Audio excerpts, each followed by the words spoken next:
All right, ready to unlock the world because on today's deep dive, we're all about travel. Ooh, traveling. But traveling with confidence, like how to handle all those little situations, where you Yeah. need to use just the right English phrases So important. to get things done. It's funny because it really is more than just memorizing a list of phrases, right? Right. It's more about kind of getting the feel for how to communicate effectively in all these new situations and places. Yeah.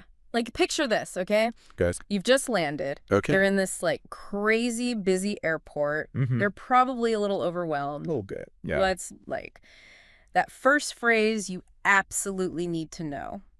Well, where's the check-in counter for? And then your airline. Right. Okay, yeah. But airports are all about efficiency. Right. So sometimes you might even have to be a little, Yeah. almost forceful Yeah. to get your point across and all the... Inject your voice chaos. Yeah, exactly. Yeah. Like just to be heard sometime. Oh, right, exactly. Okay, so you've checked in. You're through security. Right.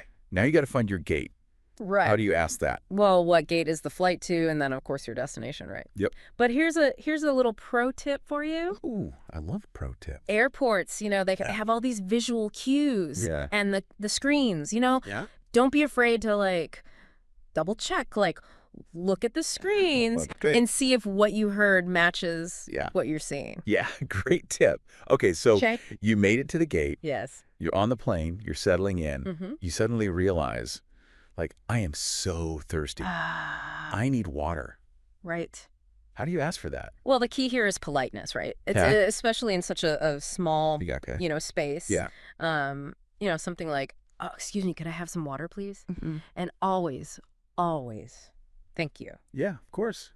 It's those little gestures that make everyone's journey a little bit more pleasant, right? Yeah, for sure.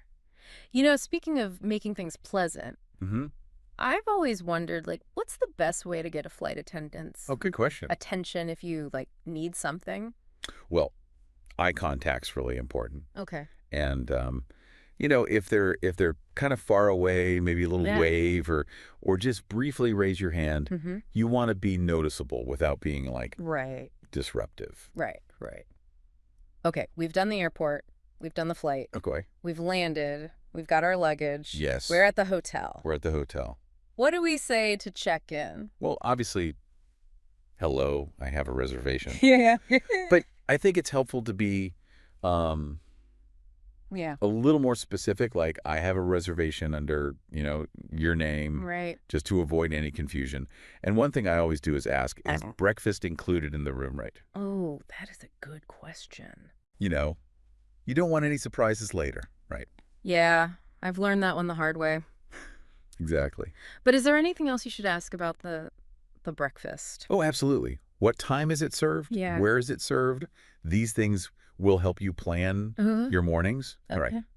And if you have any dietary restrictions, this is the time to mention those as well. That's a great point. Yeah. Yeah. Saves a lot of trouble. Exactly. And probably some hangers, too. Exactly. Okay, you freshened up at the hotel. Right. You're ready to explore. Yes. Maybe you're feeling adventurous. I love adventurous. You want to try some local food. Yes. What do you say? Oh, what's the special of the day? Yeah, that's a good one. You might discover some hidden gems that way. Right. Or if you're feeling overwhelmed by the menu, you could always just ask, what would you recommend? Oh, yeah. It shows that you're open to, new experiences, engaging with the culture. I love that approach. Yeah. What if I have like food allergies or Oh, that's important. Yeah, dietary restriction. Be upfront about any dietary needs you have. You can say, like, I'm allergic to. Yeah. Could you tell me if this dish contains? Yeah. It's for your safety and your enjoyment, right? Yeah, absolutely. Yeah. Okay, imagine this. You just had this incredible meal. Okay. Now you're ready to, like, really explore the cities. the city. But, you need to know how to get around. Yes, a good sense of direction, or at least the ability Yes. to ask for direction. Yes. How do you do that? Well, your go-to phrase is, excuse me, how do I get to? Okay. And then your location, of course. Mm-hmm. But don't be afraid to be specific, like, is it within walking distance? Yeah. What's the best way to get there? Right. Yeah. Something like that. I've also found that using, like, landmarks can be really helpful. Oh, absolutely. Like, is it near? Yeah. And then naming a landmark that. Right, because sometimes that's more helpful than street names. Yeah, exactly. And if someone gives you directions Yeah. and you don't quite get it, don't be shy about saying, Yeah. could you repeat that, please? Yeah. Or could you speak a little slower? Right. It's better to clarify Right. than to end up Than to get lost. totally lost, right? Yeah. And remember those nonverbal cues, too. Absolutely. Like a smile, just making an effort. Yes. Can really go a long way. Sometimes even if you don't understand every word. Right. Just showing that you're engaged. Yeah. Trying your best. That makes a huge difference. Yeah, absolutely. Speaking of trying your best. Okay. Let's talk shopping. Yes. What's a trip without souvenirs, right? The art of bargaining. Yes. It all starts with how much is this? Yeah. And depending on the culture, you might even do a little Yeah. friendly negotiation. Yeah. But always be respectful. And a smile goes a long way. Absolutely. You don't want to be aggressive, but you can. Right. Kind of like have fun with it. Exactly. It's part of the fun, yeah. What if I want to ask if they have it in like a different size or color? We'll just say, do you have this in another size or color? Okay. And don't forget, may I try this on? Right. If it's clothing. Okay, good point. Before we move on, we should probably talk about emergencies. Yes. Yes, absolutely. Yeah. Like, we hope you never have to use these phrases. Right. But you kind of need to be prepared. Right. It's always good to be prepared, yeah. So what are like the must-know phrases for an emergency? Well, I need help is a good starting point. Yeah. Knowing how to say, call an ambulance, or where is the nearest hospital? Mm-hmm. Those are really important. Yeah. And obviously, knowing the local emergency number Absolutely. is essential. Yes. Is there any way to make these phrases easier to remember, if you're stressed out? I think we're panicking. I think one technique that works well is visualization. Okay. Try associating the phrase I need help with, like a really strong visual image. Okay. In your mind. Yeah. That way, even under pressure, it's more likely to stick. Okay. Yeah, that makes sense. Connecting it to something really powerful makes it stick with you. Exactly. Yeah. Yeah, it's like having those little mental shortcuts. Right, exactly. That you can access when you need them most. So we've talked a lot about like the phrases, the what to say, but I'm curious about the how to say it. Right. Like, what are some of the common mistakes travelers make? Oh, that's a great question. When it comes to communication. I think one really common one is speaking too quickly. Okay. Especially when you're nervous. Oh, yeah. Not enunciating clearly. Mm. So just remember to slow down. Okay. Take a breath. Right. And make sure each word is distinct. Yeah. No, I totally do that. Especially like when I'm excited to be somewhere new. It's natural. I just like speed up. Yeah. What else? What else should we be mindful of? Well, body language is huge. Okay. Sometimes it's even more important than the words themselves. Okay. Eye contact, using appropriate hand gestures, even your posture. Wow. All of that conveys respect and makes you a more effective communicator. So it's not just the words, it's like the whole package. Exactly. Yeah. It's about being present, engaged, really trying to connect with the people you're encountering. It's like that. It's more than just getting the information across. It's like creating a moment. Exactly. It's those interactions that really enrich our experiences, right? So we talked about mistakes to avoid.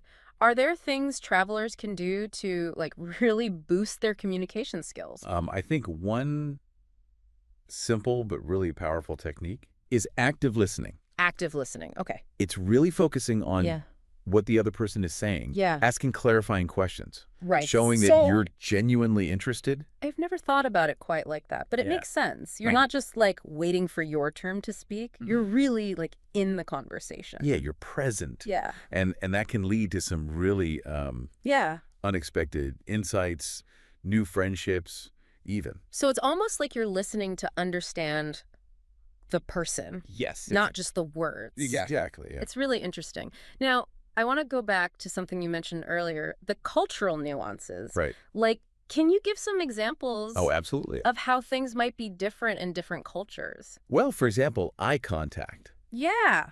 In some cultures, it's a sign of respect. Right. Attentiveness. In others, it can be seen as confrontational.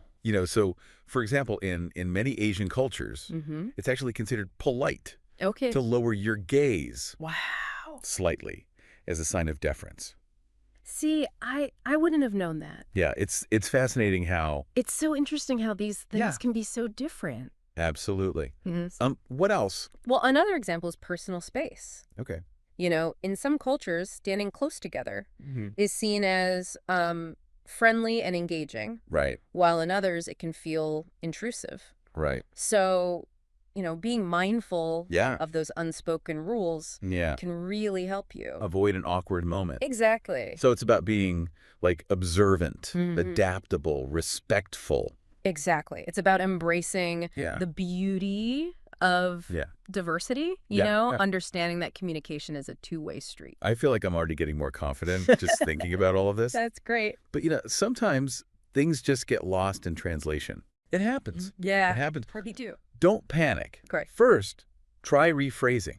Okay. Maybe using simpler language or even gestures. Right. Sometimes a visual aid can really help bridge that gap. Yeah. And if that doesn't work, don't be afraid to just say, could you say that again? Yeah. Or did you write it down? Yeah. Those can be lifesavers. Right. Yeah. It's good to remember that everybody makes mistakes. Absolutely. Especially when you're learning a language. When you're learning, yeah. So be patient. Yeah. With yourself right. and with others. And sometimes, I think laughter can just... Absolutely. Laughter's the best medicine. Diffuse the tension. Exactly. Make it more fun. Make it more enjoyable, yeah. It's about the journey, not just the destination. I love that. Now, I want to talk about something that's always fascinated me. Okay. The power of language. Oh, yeah. To shape our travel experiences. That's a great topic. What are your thoughts on that? Well, I completely agree that language is more than just a tool for communication. Right. It's really a key that unlocks new perspectives, new cultures, new ways of seeing the world. It's like opening a window to a different way of life. And that window can lead to amazing discoveries about the world, about ourselves. So learning a new language, it's not just about being able to order food or ask for directions. It's about expanding our horizons, becoming more global citizens. That's a great way to put it. Yeah. It really ties in with what we're talking about, empowering people to travel. Yeah. Communicate confidently. Absolutely. I have one final question for our listeners. I'm ready. To think about. Okay. Imagine you're going to this brand new place. Okay. How do you see language? Is it a barrier? Right. Is it a source of frustration? Yeah. Or is it an opportunity to really to immerse yourself? Yeah, that's a great question. Yeah. And it's one that every traveler has to answer for themselves. Yeah. But I truly believe that with the right mindset and a willingness to embrace the challenge, language can be transformative. Okay. But on that note, yeah, I think it's time to start wrapping up this deep dive. Sounds good. Anything else you want to add before we... Just this.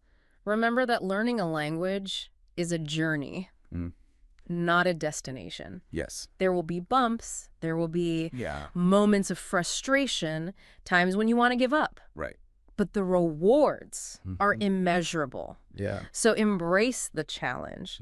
Celebrate your progress. Yeah. Never stop exploring the power of language to connect you with the world. Those are words to travel by. I think it's time to say farewell to our listeners. I think so too. Okay. So we've covered a lot in this deep dive. We have. Let's just do a quick recap of all those essential English travel phrases. Okay. We started with the airport, right? The airport? Yeah. Checking in, finding your gate. Right. Those are crucial. Then we moved on to the plane where, politeness and clear communication are key for a smooth flight. Exactly. We talked about checking into your hotel, making sure you have all the information you need. All the details. And then, of course, food. Those culinary adventures. Culinary adventures, yeah. We covered how to order, how to handle dietary restrictions, how to ask for recommendations. Like a local. Yeah. Yeah. We even talked about asking for directions. Ah, yes. Like if you get a little lost. Right. Navigating. Which, let's be honest, it happens to the best of us. To all of us, yeah. And How could we forget shopping? The souvenirs? Well, we covered, like, how to bargain. Yes. How to ask for different sizes, colors. Right, and don't forget the receipts. Yes, receipts are important. Very important. We also talked about emergencies, though. Right. Those phrases that we hope you never have to use. Hopefully not. But, like, I need help, the local emergency number. Very prepared, yeah. And throughout our whole conversation, we really focused on the how. The how. Yeah. It's not just what you say, but how you say it. Absolutely. It all makes a difference. We talked about body language, active listening, those cultural differences. Right. And even, like, what to do when things go wrong. Yeah, when communication breaks down, and how to handle it. With grace, with a sense of humor. Exactly. Yeah. Because at the end of the day, it really is about connection more than just speaking the language. Right. It's about connecting with people. Exactly. Experiencing new cultures. Creating memories. Making memories. Yes. So for everyone listening out there, as you're getting ready for your next big trip, remember this. Okay. Language is your passport. Oh, I like that. To a world of possibilities. No world of possibilities. Yeah. Embrace the challenge. Have fun with it. Most importantly. And never be afraid. Yeah. To step outside your comfort zone. I love that. Safe travels. Safe travels. And happy exploring, everyone. Happy exploring. That's a wrap on today's deep dive. Until next time. We'll catch you next time for another deep dive into a fascinating topic. I can't wait. Until then, keep learning. Yes. Keep growing. Keep exploring. And keep those passports ready. The world is waiting. We'll see you soon. Bye.